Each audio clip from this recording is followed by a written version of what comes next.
He had seen this drama close up, but until this moment, he had never had to face the moral conflict of helping a desperate woman. A description of Jamie's feelings was made in The House of the Spirits, which brings to light Allende's larger idea of eye-opening experiences within her novels. People's views and beliefs rely heavily on their upbringing and experiences, and this leaves a large portion of people sheltered and out of touch with reality. In an effort to open eyes to larger issues at hand, Isabel Allende displays concepts of pain on a grand scale in both The House of the Spirits and of Love and Shadows, while also bringing forward the effects of extreme political tensions through magical realism.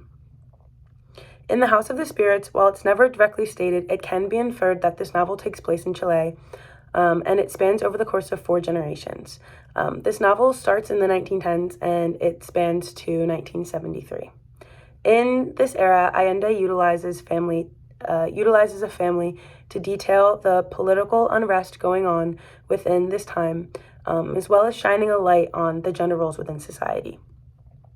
This story follows Esteban Trubella and Clara Duval, Esteban having a prominent role in government and Clara having magical powers of her own. Esteban really ends up portraying the typical role of the alpha male, and Clara uses her powers to highlight an underlying theme of good and evil within society. Of Love and Shadows follows Irene Beltran and Francisco Leal, a journalist and a photographer, in what is thought to be Chile during the time of a military uprising. Their work takes them on a journey in which they investigate a girl with magical powers and eventually uncover the fraudulent actions of a lieutenant in the military. Along the way, they fall in love and they become tied together for the rest of the novel. As they discover these transgressions, Irina and Francisco, as well as anyone that they've helped along the way, begin to find themselves in danger and, in some cases, dead, until it comes down to it and Irene and Francisco are forced to flee for their lives. The House of the Spirits and of Love and Shadows are both set in much of the same time period, and they do cover much of the same historical events. The most prominent being the oppressive military regime which plagues the characters of both novels. The storylines themselves differ, but the themes are notable, and notable ideas are the same. In both time periods, the government is extremely overwhelming, and as such, people and characters are forced to pay the price, yet in both novels, a fighting and resilient spirit is seen from the very people who are being oppressed. Similarly, in both works, an underlying theme of purity and innocence of love, paired with violence and brutality throughout life, pops up and is presented in multiple instances. This is seen from The House of Spirits through the tortured love story of Blanca and Pedro, Blanca being Esteban's daughter of noble birth, and Pedro being a servant, and this can also be seen through the brutality of women and the unfair lives that they lead in comparison to their male counterparts. Similarly, this theme arises in Love of Shadows through the way that Irene leaving her fiance for the new pure love that she finds with Francisco, and simultaneously unearthing the military's dirty secrets, which kind of takes off the rose-colored glasses for her and shows her the brutality of everyday life. So the larger ideas that can be seen within this novel are notable concepts of pain and suffering, and that in The House of Spirits, this comes through in the way of gender roles and physical abuse towards women, which can be seen eventually through rape.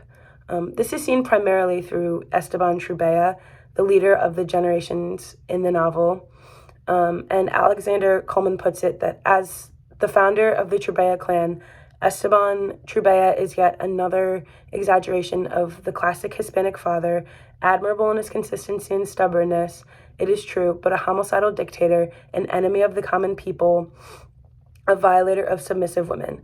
And so from this, what this is saying is that Esteban is truly a paradox, as he's supposed to be the protector of his clan, he's supposed to be the protector of all the generations, he's supposed to look out for everyone, and yet he physically abuses Blanca, his his daughter after he finds out that she's having sexual relations with Pedro, a common person. And when Clara steps in to say, like, to express her distaste with his actions, he physically abuses Clara as well and actually knocks out some of her teeth. And then this can go back even further to Esteban's younger days, as when he was a younger man himself, he actually raped a peasant girl, and he refused to claim the children that came with that. So this is just saying that Esteban is a paradox, and he really is a main figure for what gender roles within society looked like at that time, as women kind of had no rights and had to deal with what was thrown at them. Just as Esteban aids in the oppression of women, his dynamic with his sister kind of demonstrates this gender role as well.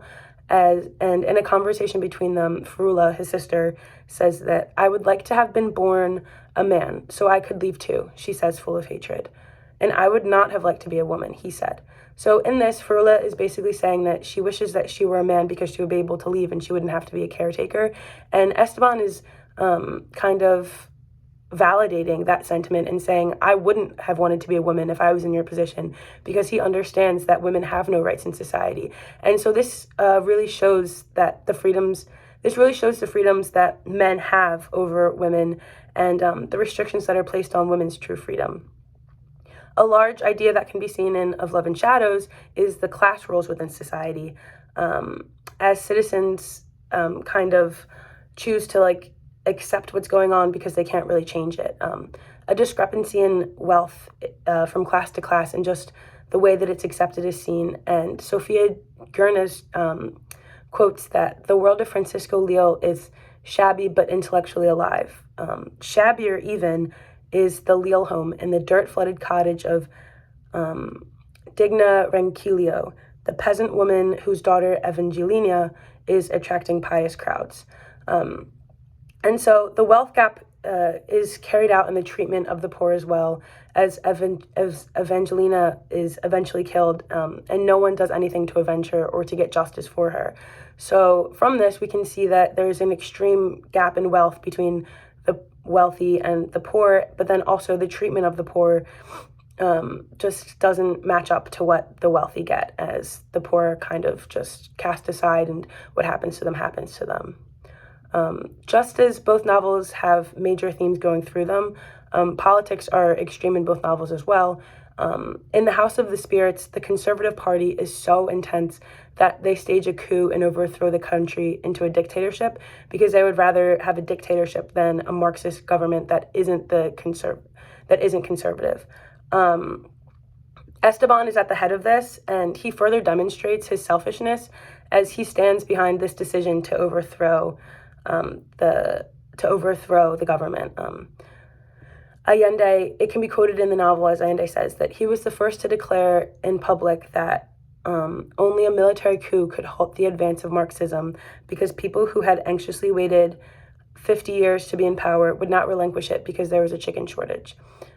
This is basically just saying that Esteban and the rest of the conservatives refuse to give up the power that they hold, and it kind of just further reflects his selfishness.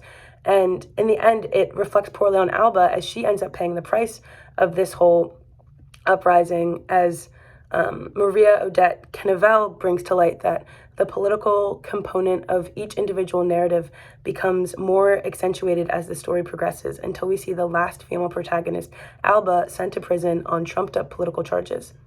As she languishes in her cell, beaten, physically violated, starved, the prisoner tries to recapture the self of freedom that the labyrinth affords.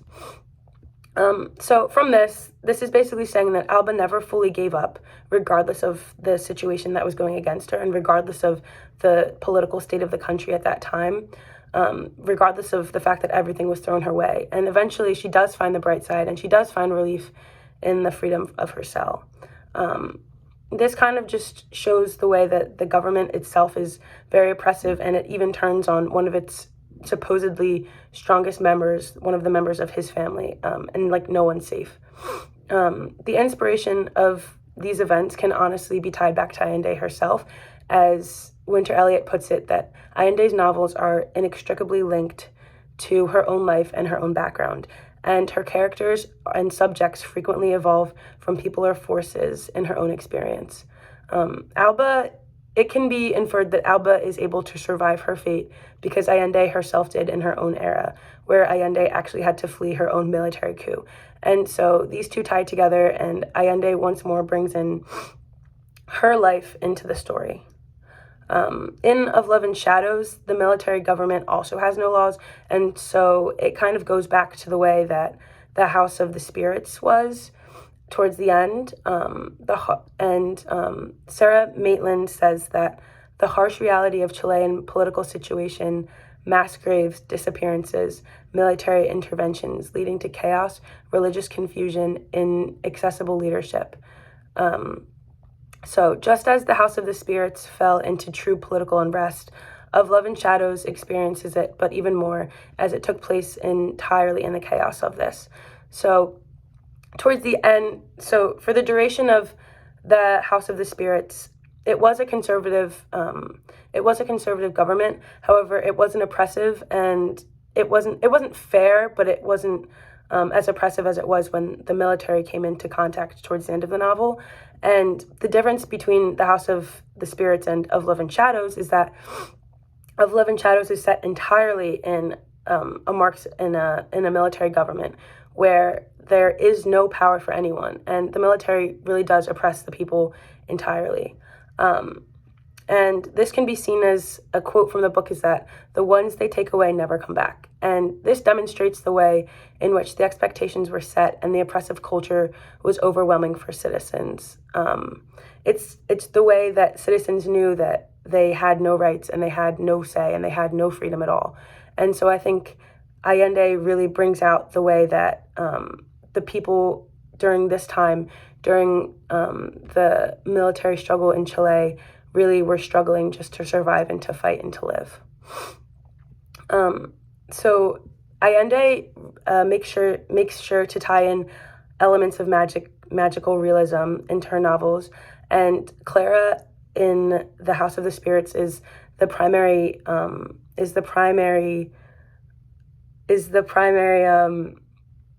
vessel for magical realism within this novel. And so when she dies and the dictatorship takes over, it can be seen that the magic itself kind of dies as well. Clara was largely the main source of magic within the novel, and she brought that aspect of magical realism. And so when she died, even in death, it can be seen that she actually provided peace for Alba in jail, as it's quoted in the novel that Clara also brought the saving idea of writing in her mind, without paper or pencil, to keep her thoughts occupied and to escape from the doghouse and to live. So at this point, At this point, Alba was thrown into solitary confinement, and she was alone and she was going crazy. And while everything was kind of taking a turn for the worse, Clara reappears and she brings that aspect of magical realism back in once more, and she proves that she is a source of light, as she gives Alba a way to stay sane and to keep her mind and to just get through this hard time. And following Clara's death, when Alba gets thrown into jail and the country is in civil unrest, Clara really does come back as a voice of reason. Just as Clara is a voice of reason throughout the House of Spirits and she kind of dwindles towards the end, an argument can be made that the government, because the government is much more intense for the duration of Love and Spirits, that the magic just isn't present. And John Updike states that Evangelina is the only magical character in this somewhat misty yet basically realistic novel, and her fits and her alleged miracles can sort uneasily with the book's burden of political protest. So the magic within each novel is largely reflective of the political landscape, and the oppressive government in Of Love and Shadows kind of kills this magic. And the fact that magic isn't seen nearly as much as it was in the House of the Spirits kind of draws out the way that that magical realism really was impacted by the government and just the political state of the times. Ultimately, Allende's personal style and message is clear in both Of Love and Shadows and The House of the Spirits. Both stories involve tales of new beginnings and eye-opening experiences. The parallels are undeniable down to the last words of each novel. In Of Love and in The House of the Spirits, it is Barabbas came to us by the sea, repeating the opening words of The House of the Spirits and putting out one last demonstration of the full circle nature within the book. And in Of Love and Shadows, it is We Will Return, which symbolizes the idea that this isn't the end for the country or the characters themselves. Allende really draws in the full circle moments in both novels, and she makes sure to end each novel with the hope that that everything can get better, and that these people aren't just stuck in this state with the military as it is oppressed and the way that the society is affecting them.